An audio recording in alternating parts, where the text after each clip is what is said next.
We're gonna be talking about this movie down right here, chat room. We're gonna be talking about Marvel Studios' Shang-Chi and the Ten Rings.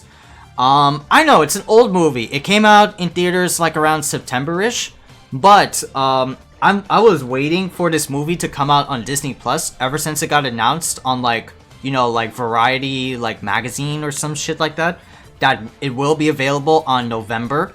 So Mom and I watched the whole entire, 2 hours and I think 15 minutes of Shang-Chi, a Asian descent, martial arts type of Marvel Studios, right? And for me, when I first heard of Shang-Chi, I was a little bit optimistic, right? Because this is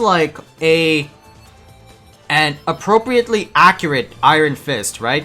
If anybody remembers Iron Fist from MVC or just Marvel comics in general, Iron Fist is this white boy that trains with the fucking monks of Kung Lu and is a martial arts prodigy and has the power of the Iron Fist, which is a canonical thing for Iron Fist lore. But now it's comics, they're changing up changing up characters. I think Danny Rand gave up the Iron Fist mantle and now someone else is grabbing the spotlight. But Shang-Chi, back to Shang-Chi. I dig Shang-Chi because it is accurate, right? It is Shang-Chi and the Legend of the Ten Rings is a Asian American accurate film, right? So there's no whitewash characters. There are side characters that are of Caucasian descent, but most of the directing, the acting, the characters, they're all from Asian descent. And that's a good thing. We want to have more inclusive environments. We want to have more inclusive characters to be in our fictional films. And with Iron Fist, how can you get something as accurate as a white man learning from Buddhist or Asian monks and learning martial and master of the martial arts, right? It's you put a hat in the hat, it's not gonna work, right? It was cool, the whole motif behind Iron Fist is fucking callbacks to fucking Karate Kid. Danny, or what was it? Daniel-san learning from Mr. Miyagi and has to beat up the bully from Cobra Kai, right? That's kind. I feel kind of the reason why Iron Fist was made. But with Shang-Chi, it's a little bit different because of that Asian appropriateness, and I dig that a lot. Cause what this movie is it's half of the Marvel Studios flowchartness. Characters developing into backstories, shit like that. The things we have seen from 10 years of Kevin Feige splorgeness. But with this film in particular, it has half of that, and the other half is I said this to some of my friends, right? And I was talking about my reviews and impressions. If you liked, if you were a big fan when you were growing up, watching old ass kung fu movies, has anybody ever back in the day when you were watching movies and your mom or dad went to a pawn / thrift shop, and they had this interesting movies, foreign movies, and they were kung fu movies or Chinese movies, and you watched them and they were the greatest fucking thing ever, right? I remember going into my local what was it, video store back in my first house in Highland Avenue. I went with mom and my dad. We went there and got a CD of Shaolin Soccer. If anybody remembers that movie, with Stephen Chow and everything, right? Shaolin Soccer was a goddamn, treasure piece, growing up. It is one of my, best movies to like kick back and watch into a lot of the time, right? And it was so fucking good. There are other movies with Stephen Chow, like Kung Fu Hustle, I really loved with a passion. I love like early Jackie Chan films. What else was there? I recently got into like the Ip Man series with Donnie Yen. So Shang-Chi is like half Marvel Studio flowchart, and half of it is like Kung Fu like glory, like stances and like hand-to-hand choreography, like combat. I love it. I love it. Along with like the mysticism that comes with like Marvel universes, right? That obviously comes with it.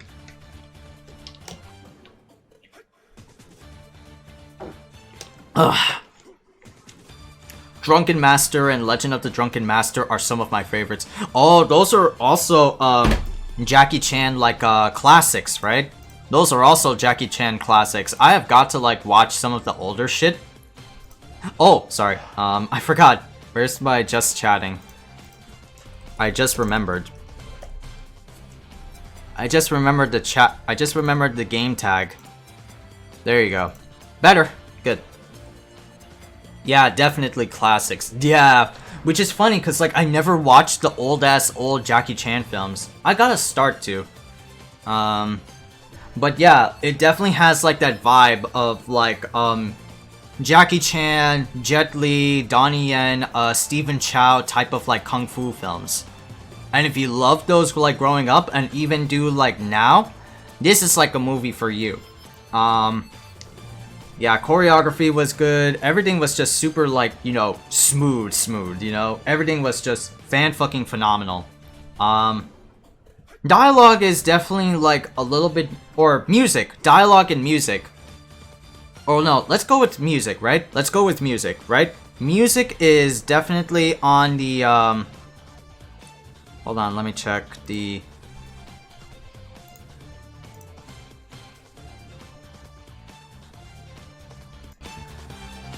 There you go. Hopefully, sound is a little bit okay. Balancing out audio stuff, right? Hopefully it's good.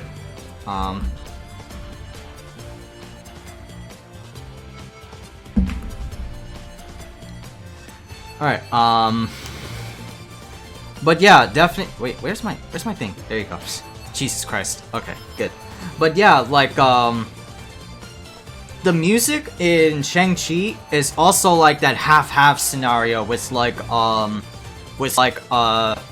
tone, with like the tone of Shang-Chi, because half of it is very like Chinese like music, like you like hear like the what was it, the guitars and like the drums and whatnot. It's definitely really cool. It's definitely really awesome.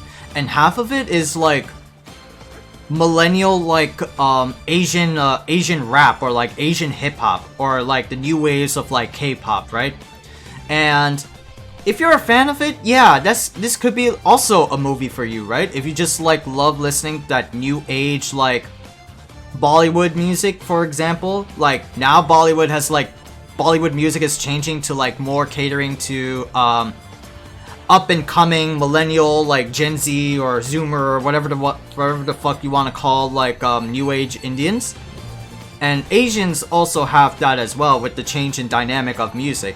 Now it's like no longer like the ancestral like music tones, but more millennial like rock and like K-pop stuff.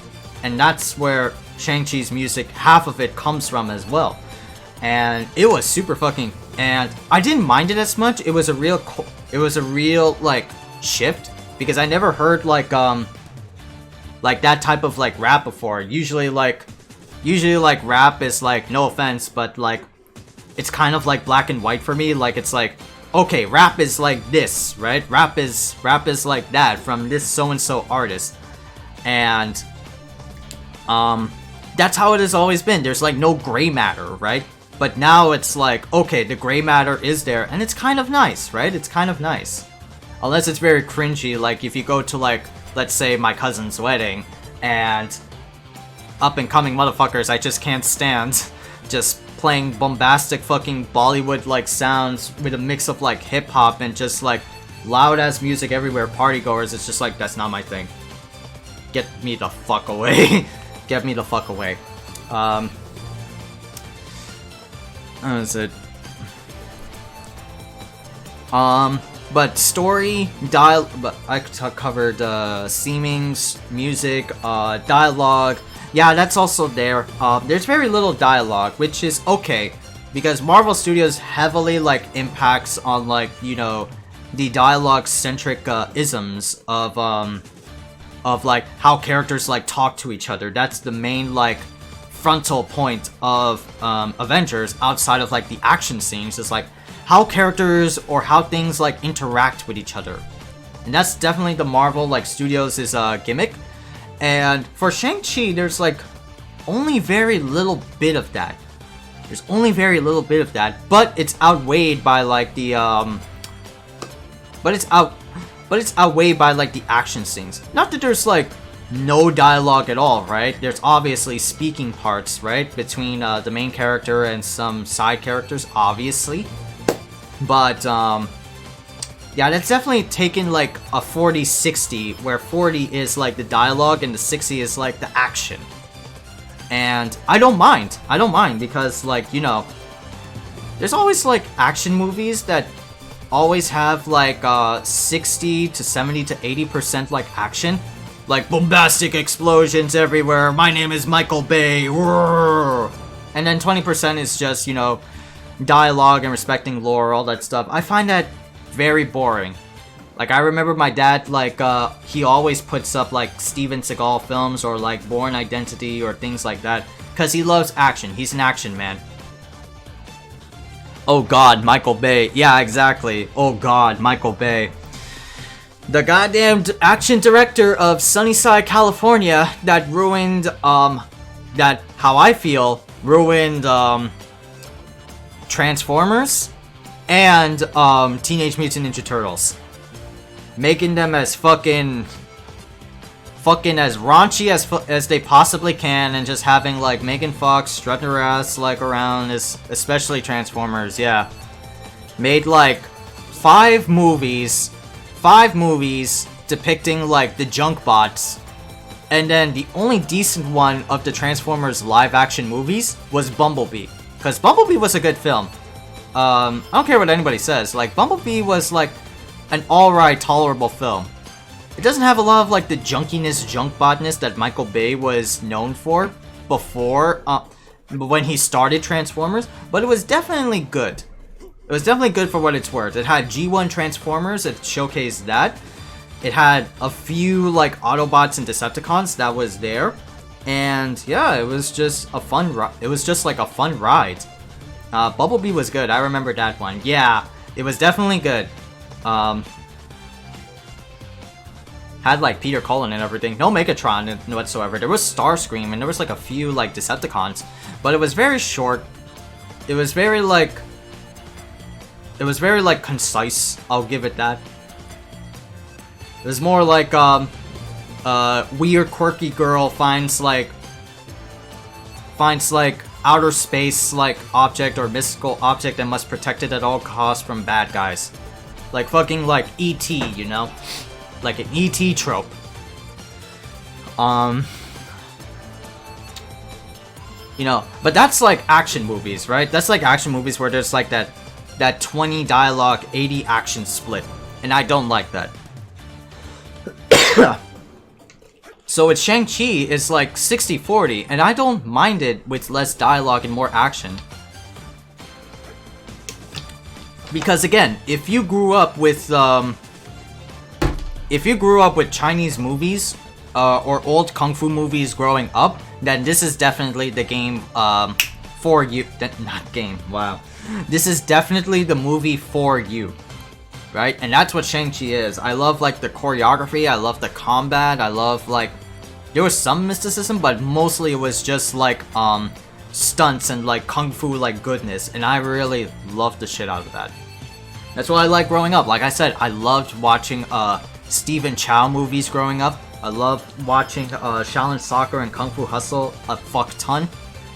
I even watched some of like the parody ones, like Kung Pao Enter the Fury, or like Kung Fui, or some like parody shit. It was so stupid, but I love like Kung Fu films.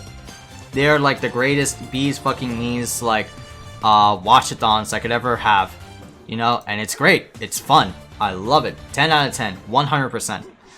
Oh god, Microsoft off. Microsoft Surface, get the fuck out of here, man. Thank you.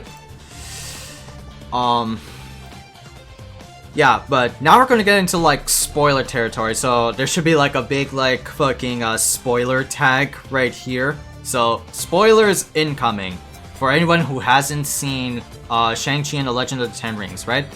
So Shang-Chi, I really like as a character, right? Like he's like this like boy that grew up under the Mandarin.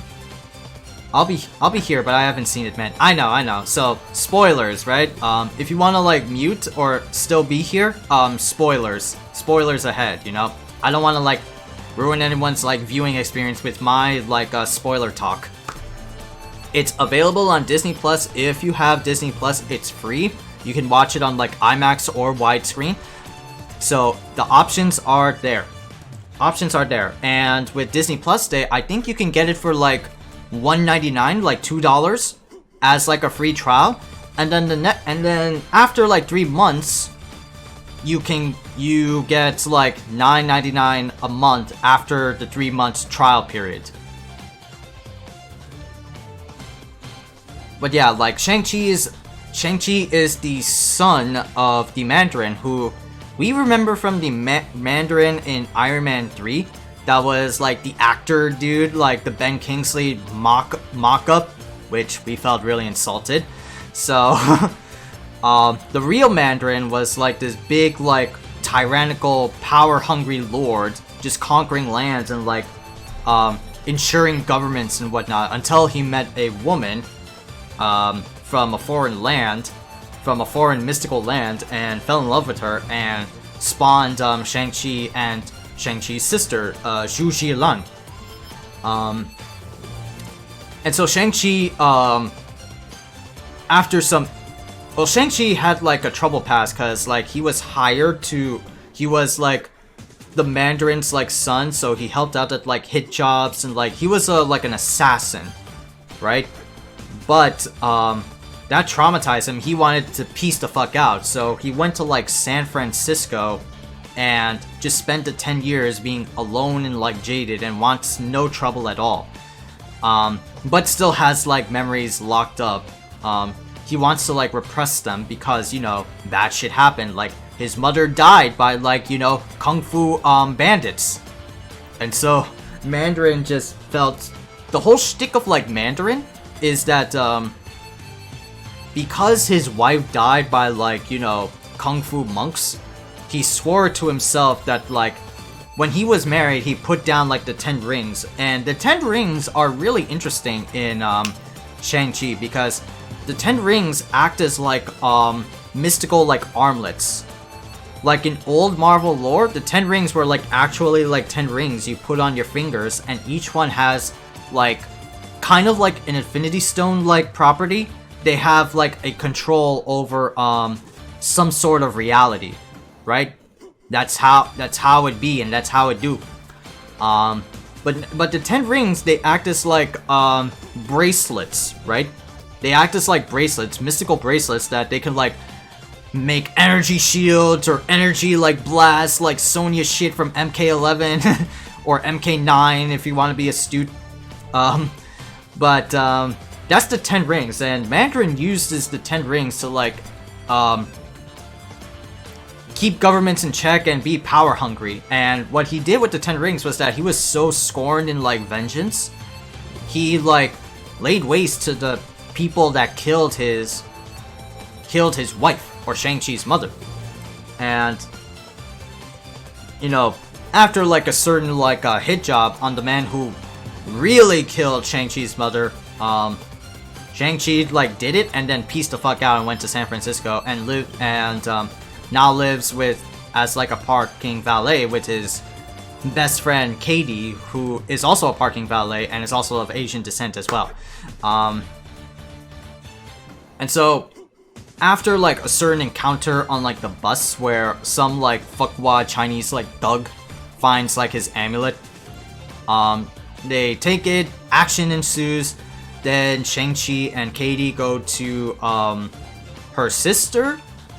Shang-Chi fights her sister, convinces her to like try to come back because father is planning some fucked up shit. And Katie is like a really interesting role because like, remember how I said like very millennial shit that happens in Shang-Chi and the Ten Rings? Katie is the very like embodiment of all of like the millennial thinking that we think about, like, oh, I do this and it doesn't work out. I'm a I shoot my arrow and hoping it will land something, but it hits nothing, which is like a metaphor on like life, you know, like sometimes I want to shoot my arrow and hoping to land on something, but it doesn't. And Shang-Chi is like the wonderful like comedic side of the Shang-Chi movie.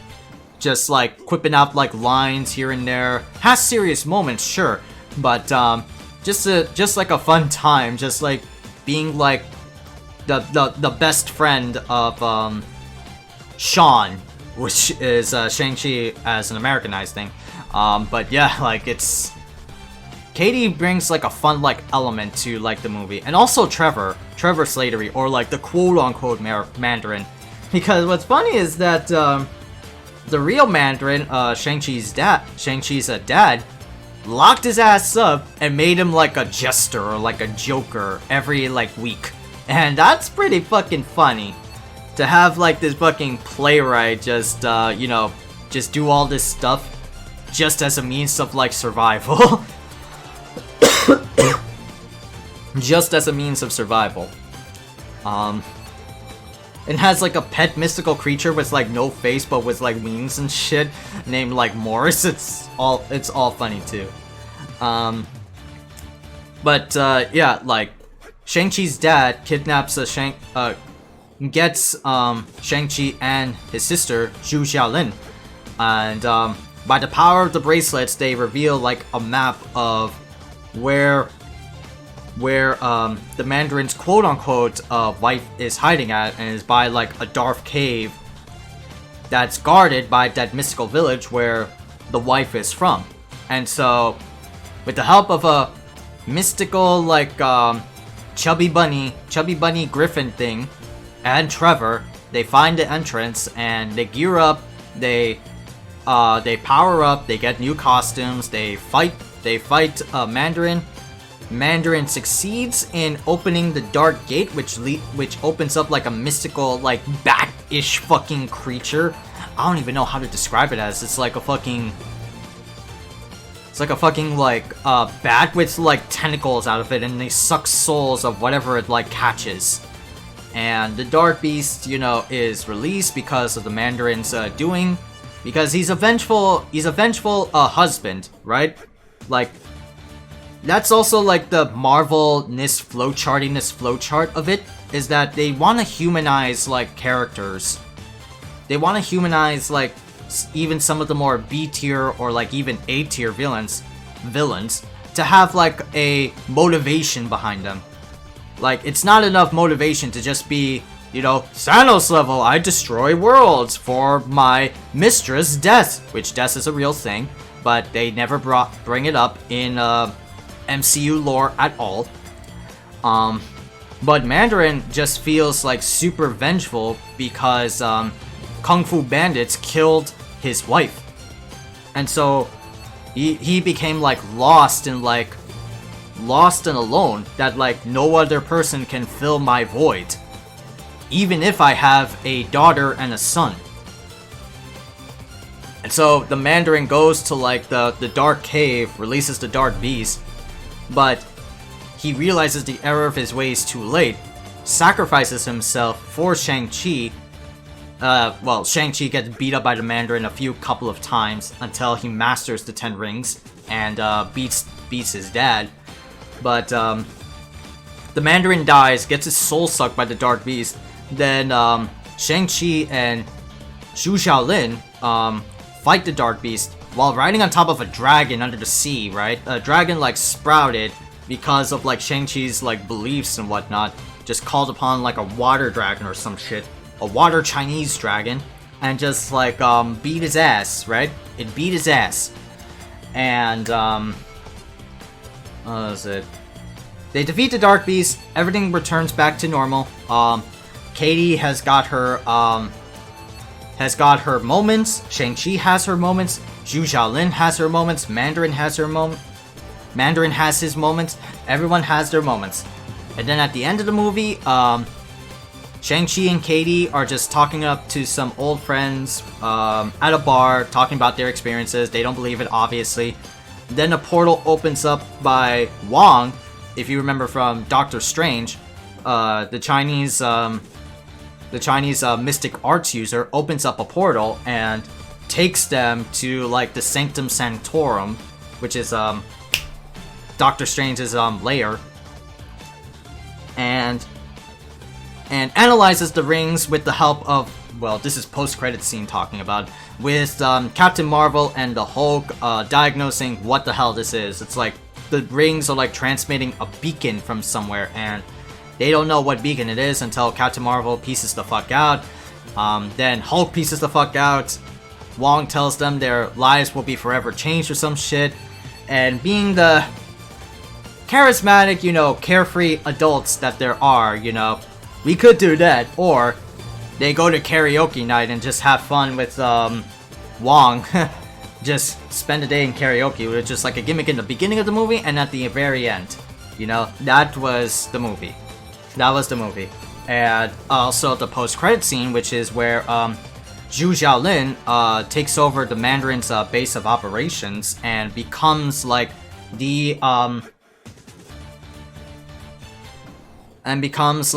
next Mandarin, and like making it modernized as shit. But yeah, that's Shang-Chi.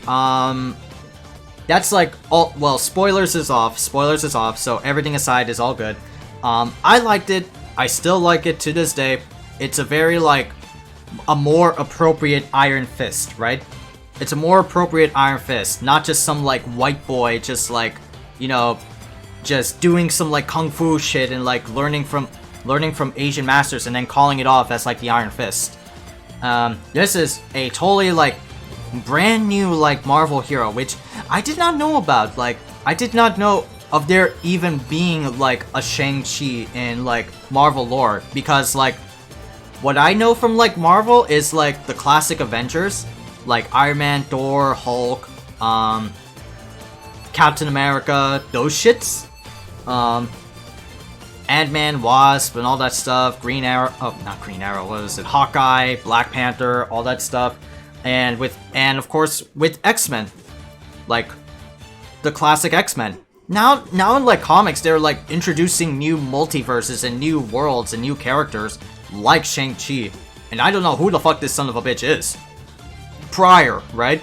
I don't know who the hell Shang-Chi is, but goddamn, is he a cool addition to the Marvel Cinematic Universe, right?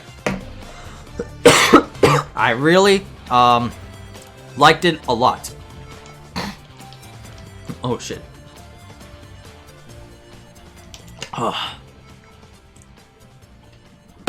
Yeah, and with like the Marvel like comics and universes, there'll be like more characters coming in with like different backgrounds. Like in the Doctor Strange like sequel, I don't know who the fuck like America Chavez is, but she's like an important character in the Marvel comics, but I don't know who she is. I never even seen this girl in any like prior Disney XD, was it Disney XD? Or what was it? Disney Plus streaming platform. I don't know who like Squirrel Girl is, or I don't know who like Kamala Khan is, which I'm also excited for Kamala Khan because it's like in the same levels of culture appropriateness as like Shang-Chi, where Shang-Chi is Asian appropriate. Kamala Khan is Islamic appropriate or Pakistani appropriate, because Kamala Khan is a Pakistani American that has the powers of, that has like cosmic powers of Captain Marvel. She's a big Captain Marvel fan, and so she becomes her own superhero. So I'm really excited for Kamala Khan when it comes out. And of course, there's like Miles Morales, which is fan-fucking-phenomenal. Miles Morales movie and like, well, sometimes character is really good. Miles Morales is also good. Spider-Gwen was also there. I don't even know Spider-Gwen, but Spider-Gwen's also cool. Then there's like so many others, like I don't know. I think it's like all part of like the Phase 4 like Phase 4 build-up that what Kevin Feige and everybody at like Marvel Cinematic Universes or Cinematic Universe is doing, is like out with the old and in with the new. And sometimes the new can be a little bit weird because you don't know if you're like an old school like basic Marvel fan, right? If you're a basic Marvel fan. But they are fun inclusions, believe it or not. They are fun inclusions. It's just that it will get some time getting used to them. And so that's why I'm like a little bit optimistic of like future Marvel films like to come. Sure, there's still gonna be like Ant-Man. Ant-Man Saga is still quite technically done. There's still like Thor. There's still Guardians of the Galaxy.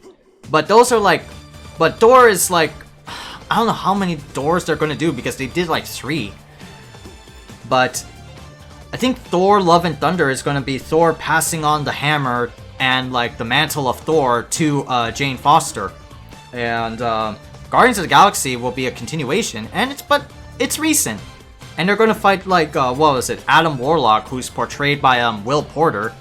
If anybody knows who that is, he's also an infamous actor. No, not infamous. I'm sorry, famous actor, right? But yeah, just like a lot of like Marvel shit. I'm really like optimistic and like excited about. Like you know, Marvel films are like really good. All things considered, you should go like watch them. Of course, they're like the new medium. Of course, it is like taking over the action games like action like movie spectrum. But comic book movies are like become the standard, and that's what it is. But yeah, I'm like excited for the future ahead. Shang-Chi will return. There's going to be another Shang-Chi movie. We just don't know when. But there's going to be an Ant-Man film, Hawkeye series, Spider-Man. I really want to watch Spider-Man. I'm very curious about the Morbius film. Morbius film looks kind of dope.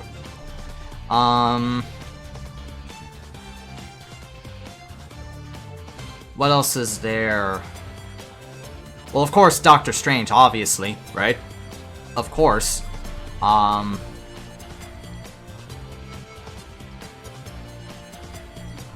else? Oh yeah, there was like Secret Invasion, the fucking Skrull invasion. There's like Moon Knight. Oh, there's also Blade. There's also Blade that will be coming out soon. There's a lot of like cool shit. Ironheart, She-Hulk, things like that. Marvel Studios just announced like a Spider-Man freshman year. I'm like, oh man, we're gonna see Uncle Ben die again. Oh no. Hopefully it will change that. But yeah, the future for like Marvel films is pretty bright. Like, as the meme says, we're eating good. Marvel fans have it good. I don't know about DC Cinematic, DC Extended Universe a little bit, but new Batman, but hey, Batman is Batman, right? There's so much stuff. But yeah, like, yeah, Shang-Chi is pretty good, all things considered. As a rating, I would give it like a 9 out of 10. It's like one of those like cream of the crop type of films, next to like Endgame, Infinity War, Thor-Ragnarok. Thor-Ragnarok would be like a B. Thor-Ragnarok would be like no B plus or A minus. Guardians 1 and 2 are definitely fun. Well, Guardians 1, I'll give it like a B plus. Guardians 2 is like a A minus. But definitely Shang-Chi is like an A. So yeah, Shang-Chi is pretty good. If you guys are curious to watch it, or if you really want to watch it, you can go get Disney Plus. It's available on Disney Plus. Yesterday was Disney Plus Day, so the sale is technically still going on, if I'm correct. you can get Disney Plus for 3 months with a monthly payment of as little as $2. Literally $2. So you have access to Marvel films, so you can Marvel films, shows, Star Wars films and shows, Disney stuff, etc. for 3 months, and you can binge watch as much as you want, right? But yeah, Shang-Chi is really good. You can watch it on Disney Plus. It's really good. 2 hours and like, I think 15 minutes. And yeah, it was fun. Albeit like darkish in some areas, but yeah, it's very cool looking. It's very cool. But yeah, that's it for the review. Alright.